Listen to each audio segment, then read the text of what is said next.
Welcome to Naocha's Story Collection.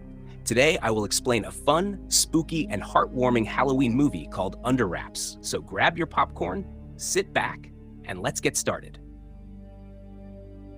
The movie begins with a creepy scene designed to scare us right away. We see two siblings playing video games late at night. The room is dark, the atmosphere is tense, and it's clearly past bedtime. The older sister tells her younger brother that it's time to sleep. However, the boy refuses to go into his room because he is absolutely convinced that a terrifying monster is hiding inside. Trying to calm him down, the sister enters the room herself. She checks under the bed, inside the closet, and every dark corner, confidently saying that there is no monster anywhere. Just when it seems safe, the door suddenly slams shut on its own. The boy standing outside freezes in fear as terrifying growling sounds echo from inside the room. Suddenly, a monstrous creature bursts out and starts chasing the boy, turning the moment into a full-blown nightmare. But then, the truth is revealed. This scary scene is not real at all. It is actually a movie playing inside a theater where several kids are watching. Among them are two best friends, Marshall and his nervous, easily frightened friend. The movie is far too intense for Marshall's friend.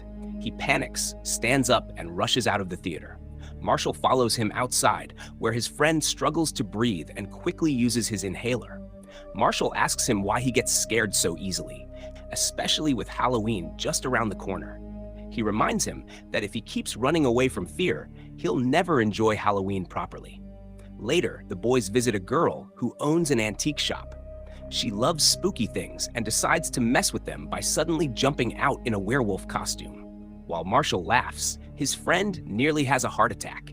After teasing them, the girl heads home. Marshall, determined to help his friend overcome fear, comes up with a challenge. He dares him to ring the doorbell of their creepy neighbor, Mr. Kaboot. Everyone in the neighborhood avoids Kaboot because they believe he is dangerous.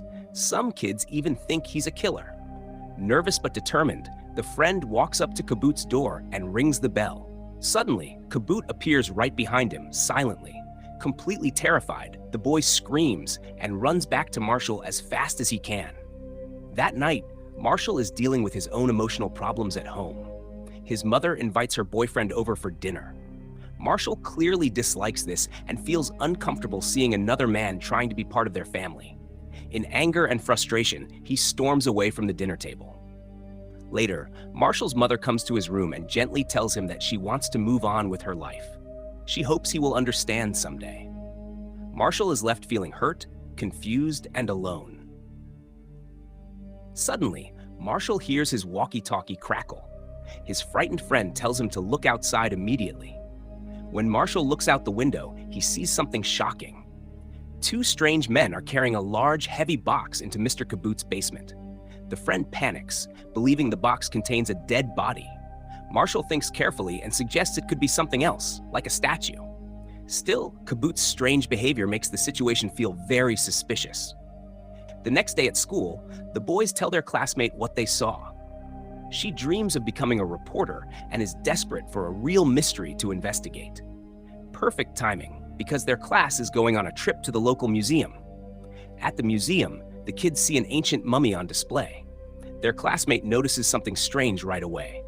Next to the mummy's coffin is another coffin that is completely empty. The teacher explains that the museum once had two mummies. According to legend, they were lovers in ancient times. Their families couldn't separate them, so they were buried together forever. However, one of the mummies was recently stolen. This information immediately clicks in Marshall's mind. He suspects that Mr. Kaboot stole the mummy. That night, the three kids sneak into Kaboot's basement while he is away. Marshall's friend is shaking with fear, barely able to move. As they explore the basement, they spot a large box covered with a sheet. Slowly and carefully, they remove it. Inside is a mummy's coffin. The friend leans closer and notices a strange locket hanging around the mummy's neck. When he reaches out to examine it, the mummy suddenly falls on top of him. Screaming in terror, he runs upstairs to Marshall. At that moment, moonlight shines through the basement window and hits the locket. Slowly, unbelievably, the mummy begins to move. When the kids return, the mummy is standing right in front of them. They run in fear, but instead of attacking, the mummy calmly picks up the dropped flashlight and hands it back. This confuses them. The classmate realizes that the mummy is not evil at all. Suddenly, they hear Kaboot's car returning. The kids escape, and Kaboot later discovers the coffin is empty, leaving him deeply disturbed. Outside, the mummy follows the kids home. Marshall decides to hide him in his house. Surprisingly, the mummy seems friendly and curious. Marshall offers him pizza with hot sauce, and to everyone's surprise, the mummy loves spicy food. Marshall remembers a friend named Harold who also loved spicy food, so he names the mummy Harold. The next day, Marshall tells Harold to stay inside while he goes to school. Unfortunately, Harold wanders outside and sees a bus with an image of an Egyptian princess. Instantly, memories of his lost love return. As he reaches out, his bandages get caught and he is dragged down the street. When the kids return home, Harold is gone. Their search eventually leads them back to the museum.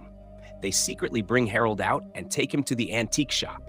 The shop owner photographs the locket and translates the ancient writing. She reveals the truth. Moonlight brings Harold to life, but he must return to his coffin within 3 days, or he will turn to dust forever. Time is running out.